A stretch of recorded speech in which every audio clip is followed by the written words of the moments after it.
যাদের পাকা বাড়ি তারা আবাস যোজনায় বাড়ি পাচ্ছে না, যাদের পাওয়ার কথা তাদের দেওয়া হচ্ছে না।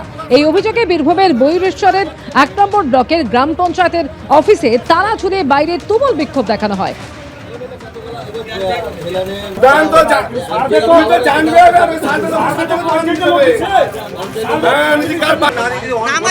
নাম আমার 4 বছর আগে নাম দেখলাম আমি, 2টা নাম ছিল, বাদ করে দিয়েছে সব নাম। কারা বাদ করে তা বলতে পারবো না, তা কি করে জানবো কারণটা কি, বাড়ির কারণটা কি আমি তাই তো জানছি না। আমাদের দাবি এটাই হচ্ছে যে গ্রামে যে বাড়ির টাকা এসছে সেটা প্রাপ্য ব্যক্তি পাচ্ছে না, অথচ যে পাওয়ার ব্যক্তি নয় সে অন্যায়ভাবে মানে পয়সাটা পেয়ে যাচ্ছে। মানে অন্যায়ভাবে বলতে গেলে ঘুষ ঘাস দিয়ে হয়তো বা কোনো রকম সেটিং করে পেয়ে যাচ্ছে, কিন্তু যে গরিব মানুষ যে পাওয়ার ব্যক্তি মাটির বাড়িতে বাস করছে অথচ আজ সে পাচ্ছে না, আজ যে 3 তলা 2 তলায় বাস করছে সে টাকাটা পেয়ে যাচ্ছে। তাহলে এটা নিশ্চয়ই কিন্তু কিছু প্রশাসনিক গণ্ডগোল চলছে, বা যারা সার্ভে করছে তারা গণ্ডগোল করছে, সাধারণ মানুষ কিন্তু টাকাটা পাচ্ছে না। সরকারি অনুষ্ঠানে বাধ্যতামূলক বন্দে মাতারামের প্রথম 6 স্তবক বিজ্ঞপ্তি জারি করেছে কেন্দ্রীয় স্বরাষ্ট্র মন্ত্রক, তা ইতিমধ্যেই পাঠানো হয়েছে সব রাজ্যকে। জনগণ মনর আগে বন্দে মাতারাম সঙ্গীতের সরকারি সংস্করণ সমবেতভাবে গাওয়া বাধ্যতামূলক। কোন কোন ক্ষেত্রে তা গাওয়া হবে তার তালিকাও দিয়েছে কেন্দ্রীয় স্বরাষ্ট্র মন্ত্রক। বিজ্ঞপ্তিতে বলা হয়েছে জাতীয় পতাকা উত্তোলন, কোনো সাংস্কৃতিক অনুষ্ঠানের সময় কোরাসে বন্দে মাতারাম গাওয়া যাবে। রাষ্ট্রপতির কোনো সরকারি বা জনসাধারণের অনুষ্ঠানেও গাওয়া যাবে বন্দে মাতারাম। মন্ত্রীদের উপস্থিতিতে তাৎপর্যপূর্ণ অনুষ্ঠানেও উপযুক্ত মর্যাদায় বন্দে মাতারামের প্রথম 6 স্তবক গাওয়া যেতে পারে। দেশের সমস্ত স্কুল শুরুর আগে সমবেত কণ্ঠে গাওয়া যেতে পারে বন্দে মাতারাম। মোদী সরকারের উদ্যোগে দেশ জুড়ে পালিত হচ্ছে বঙ্কিমচন্দ্র চট্টোপাধ্যায় রচিত বন্দে মাতারাম গানের সার্ধ শতবর্ষ।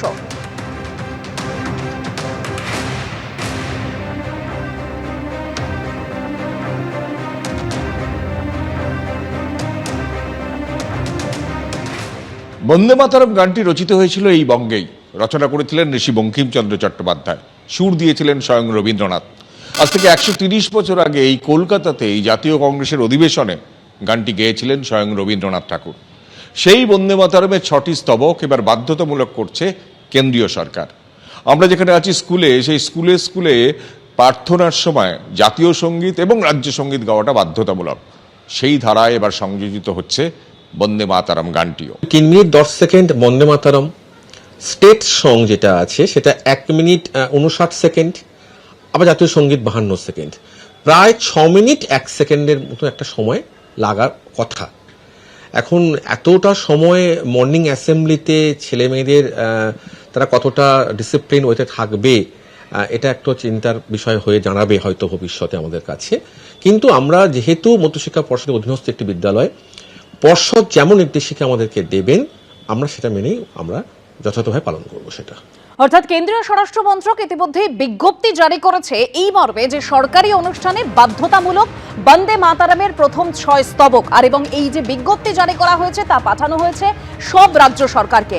জনগণ মনর আগে বন্দে মাতারাম সঙ্গীতের সরকারি সংস্করণ সমবেতভাবে গাওয়া বাধ্যতামূলক। কোন কোন ক্ষেত্রে তা গাওয়া হবে তার তালিকাও দিয়েছে কেন্দ্রীয় স্বরাষ্ট্র মন্ত্রক। আর বিজ্ঞপ্তিতে বলা হয়েছে জাতীয় পতাকা উত্তোলন, কোনো সাংস্কৃতিক অনুষ্ঠানের সময় কোরাসে বন্দে মাতারাম গাওয়া যাবে।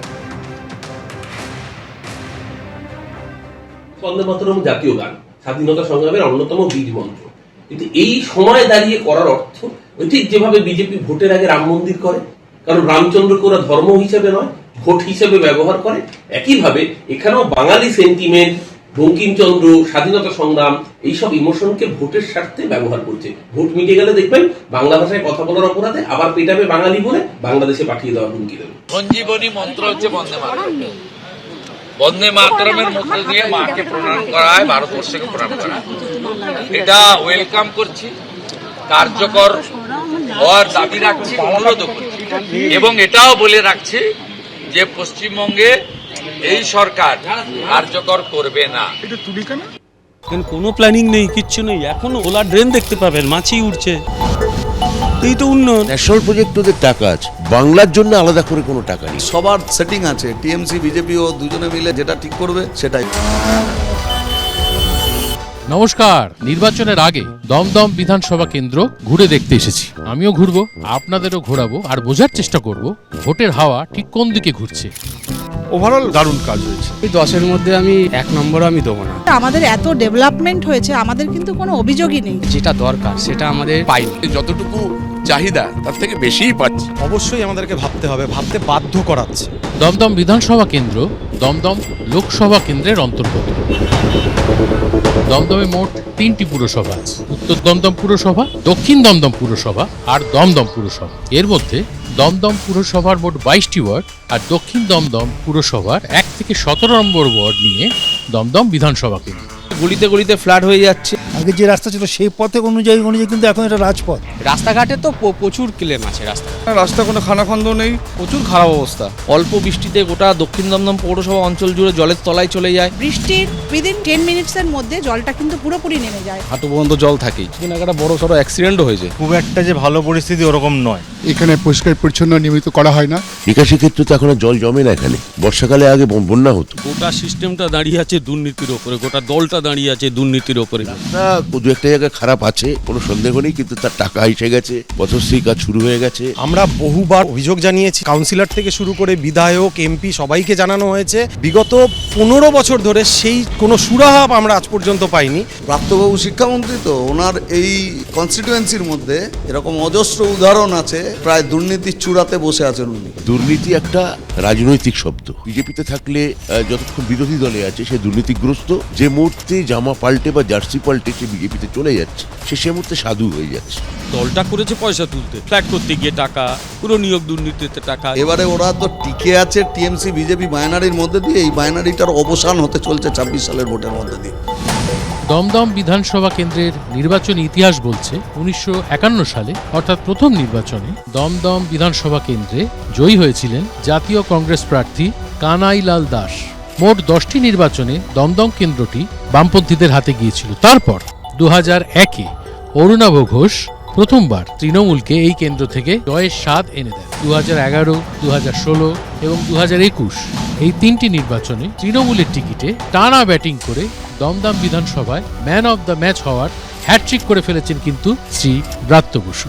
এখানে জল নিয়ে প্রত্যেকবারই একটা সমস্যার কথা শুনি, আবার জলের সমস্যা সেটা সমাধানও করা হয়। এত ডেভেলপমেন্ট, সেই ডেভেলপমেন্টের জন্য আমার কোনো অভিযোগ নেই। এখানে জলাজমির ভরাট করে কোনো বিল্ডিং হয়েছে বলে আমি আমার এই 60 বছর বয়সে দেখিনি। একটার সাথে একটা বাড়ির সাথে একটা বাড়ি লাগোয়া, মাঝখানে জায়গা ছান নেই, অগ্নি নিরাপকের সেরকম কোনো ভালো ব্যবস্থা নেই। যদি কোনো সমস্যা হয় সেই সমস্যাগুলো থেকে মানুষ যাতে বেরিয়ে আসতে পারে তার কোনো বিকল্প ব্যবস্থাই নেই। এখানে বেআইনি নির্মাণে হাইকোর্ট অর্ডার করেছিল একটা বিল্ডিং ভেঙে দিতে হবে, ডিমোলিশন অর্ডার কোর্ট করছে। এরা মিউনিসিপ্যালিটি বসে বোর্ড মিটিংয়ে ঠিক করছে ওর কার্নিস ভেঙে দিলেই হবে, কিন্তু কোর্ট তো ডিমোলিশনের অর্ডার বলেছে। একটা ফ্ল্যাটে যদি আগুন লাগে থাকবে এই অঞ্চলগুলো, কিচ্ছু থাকবে না। জলাজমি বোঝানোর চেষ্টা মাঝে মাঝে হয়, পুলিশ প্রশাসন সতর্ক থাকে, আমরা সতর্ক থাকি, আমাদের স্থানীয় নেতৃত্ব সতর্ক থাকে, সেটা বন্ধ করাও হয়। গোটা পশ্চিমবাংলার মতো দমদম অতলে তলিয়ে গেছে। সরকারি বিদ্যালয়গুলো যেগুলো অলরেডি বন্ধ হয়ে গেছে, আর অনেক আছে যেগুলো অলরেডি বন্ধ হওয়ার দিকে দৌড়াচ্ছে। ডাক্তারবাবুরা সব শিক্ষা শেষ করে দিলেন, সরকারি শিক্ষা। মতিঝিল কমার্স কলেজ ব্যাংককে ভাড়া দিয়ে দিচ্ছে,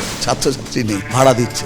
এখানে পাশে যে আইএলএস হসপিটাল আছে, নার্সিংহোম আছে, সেখানে কোনো বেড নেই। সরকারি হাসপাতালগুলোর অবস্থা তো একদমই খারাপ। স্বাস্থ্য ব্যবস্থা খুবই খারাপ। লোকে তো এখন বলছে সবকটা চোর, সবকটা চোর। মানুষ তো এদের বিরুদ্ধে ব্যবস্থা নেবেই। ওটা রাজত্বটা ক্রিমিনালদের হাতে বাত্যবাবুরা তুলে দিয়েছেন।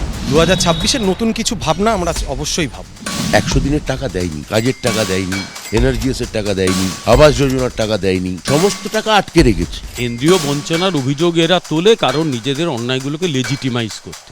এত মিথ্যে বললে 18 থেকে 12 হয়েছে, এখন 50-এ আটকে আছে, আস্তে আস্তে 25-ও হয়ে যেতে পারে। এত মিথ্যে বলা ভালো নয়।